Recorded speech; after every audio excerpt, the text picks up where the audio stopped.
Retomamos nuestro repaso de la colección Topps Stadium Club 93-94. Nos quedamos en el número 200 y a partir de ahí vamos a continuar en el día de hoy.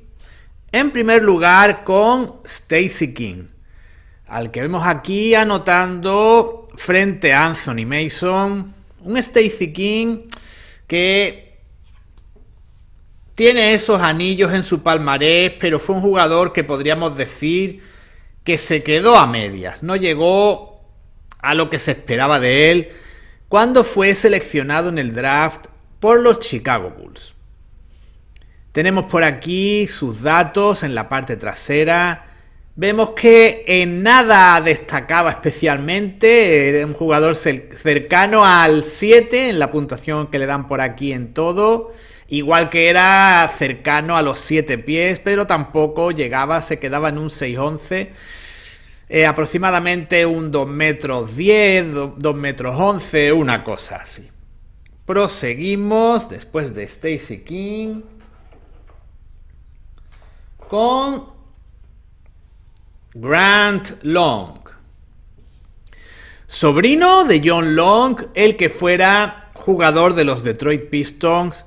Grant Long era un ala pivot, creo que lo recordaréis, de estos ala pivots de la época, muy rocoso, y sobre todo destacó en esta época en los Miami Heat. Fijaos, lo denominan Error Free 50. Un jugador, probablemente nos hablan de que era un jugador muy sobrio y que llegó a jugar, nos dicen por aquí, 50 minutos sin cometer ninguna pérdida de balón. De ahí ese error free, es decir, un jugador que sin florituras, sin ser muy brillante, tampoco cometía errores importantes, lo cual era igual de esencial para cualquier equipo.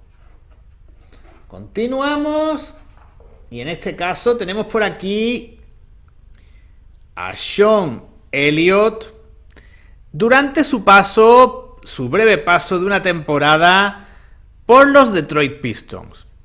Fue un año, podríamos decir, en el infierno para volver a los San Antonio Spurs y tener años gloriosos en la franquicia de David Robinson y posteriormente otra serie de jugadores como Tim Duncan que se fueron uniendo a ese equipo.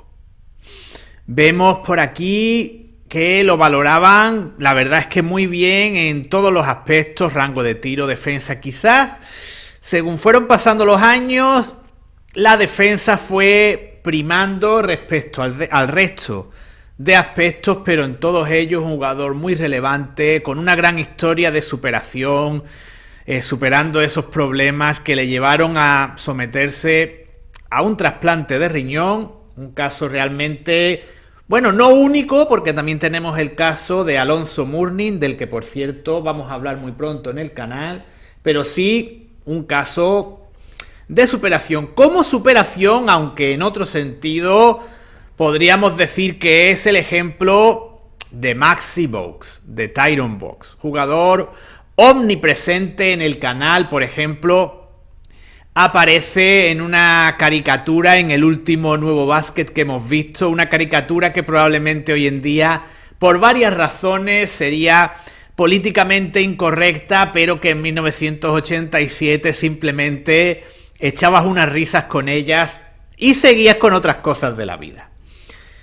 La verdad es que Maxi Bogues, con ese 1.59, ¿qué podemos decir de él? Fijaos, 9,8 en manejo de balón, 9,6 en liderazgo, 6,9 en rango de tiro, 6,6 en defensa. Siempre os digo que estas valoraciones de estos cromos tienen muy poco sentido, pero el 6,6 en defensa es extraordinariamente bajo. Y si no, que le pregunten, por ejemplo, a Drazen Petrovic, que superando casi en 40 centímetros a Maxi Bogues, se las vio negras cuando el jugador en ese entonces del equipo de Estados Unidos le defendió. Continuamos.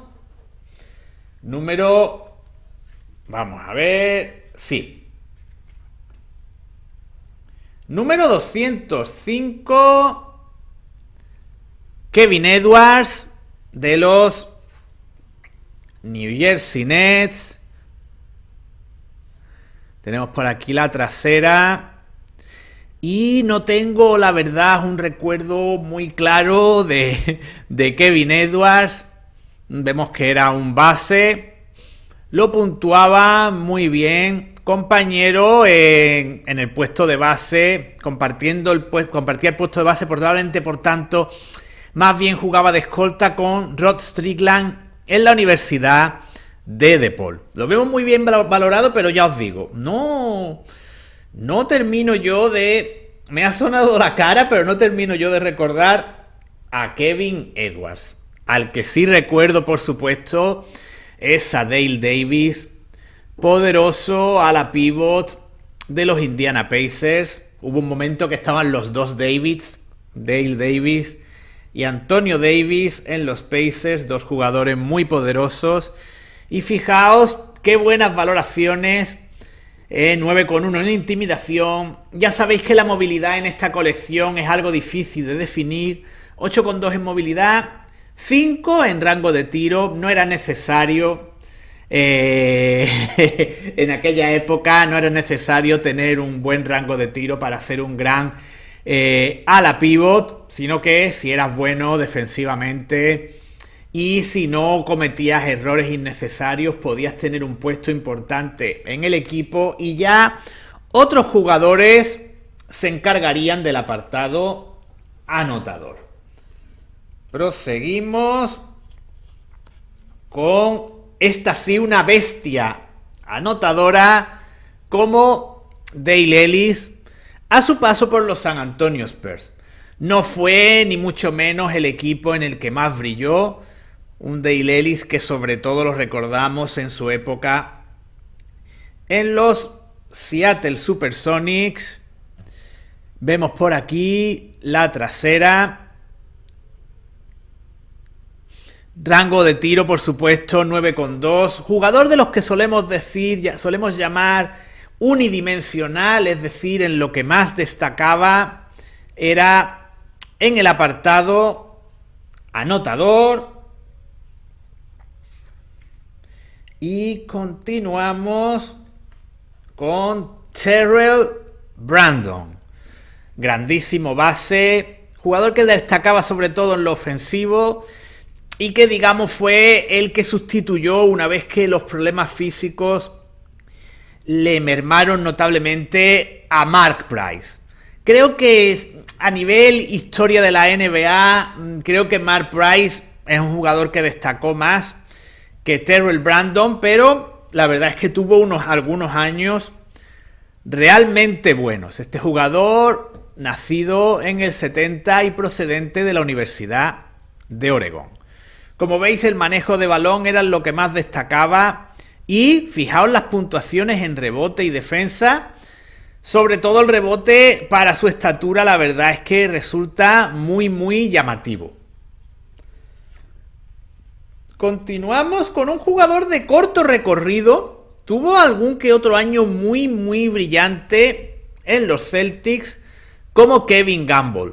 Pero empezó a pedir más dinero de la cuenta o no le dieron lo que pedía. Lo podemos leer en los dos sentidos. La cuestión es que, igual que apareció cuando era un jugador ya algo veterano, cuando empezó a llamar la atención, desapareció rápidamente de igual forma. Pero en el momento en el que estuvo, digamos, en la cresta de la ola, era un jugador que ofrecía minutos de calidad. Quizás otro jugador, podríamos a lo mejor decir unidimensional, en lo que más destacaba. Vamos a ver si la trasera nos lo confirma. Shooting range 8,7, sí. Era en el aspecto anotador. Y lo definían como good gamble, es decir, como una buena apuesta. Hacían ese juego de palabras con su apellido, un juego de palabras bastante predecible. Y terminamos con el doble del Príncipe de Bel-Air, con Robert Horry. en su época en los Houston Rockets, jugador, ya sabéis, ganador de nada más y nada menos que 7 anillos de campeón de la NBA, por lo tanto, ocupa un lugar, podríamos decir que destacado dentro de lo que podríamos denominar el baloncesto contemporáneo, ¿vale? Si llamamos contemporáneo al baloncesto desde los 80, 90 hasta hoy en día, aunque por supuesto son dos deportes diferentes, pero el tener 7 anillos te coloca en una posición de privilegio por delante, podríamos decir, del resto de estrellas de la NBA. Es decir, era un jugador que un equipo siempre quería tener en sus filas. Por aquí detrás yo habría añadido, entre los aspectos que se incluyen, la intimidación. Era un jugador con gran capacidad para el tapón, y creo que el rango de tiro, si recordáis a Robert Horry, creo que está bastante bajo. Era un jugador que se prodigaba bastante en el lanzamiento exterior. Y con Robert Horry terminamos este vídeo con el que retomamos nuestro repaso a la colección. Y tengo ahora que hacer pronto un vídeo en el que veamos del 151 al 200 en pase de diapositivas. Eso será lo próximo que haré relacionado con la colección, pero hoy me era más sencillo, más rápido hacer este vídeo y ver 10 cromos nuevos. Como siempre, espero que hayan sido de vuestro gusto, de vuestro agrado, y en próximos días veremos más cromos, más revistas, más vídeos de nuestras series. El próximo en aparecer probablemente sea Alonso Mourning y cualquier cosa que se nos vaya ocurriendo. Hasta entonces, muchas gracias y mucho básquet.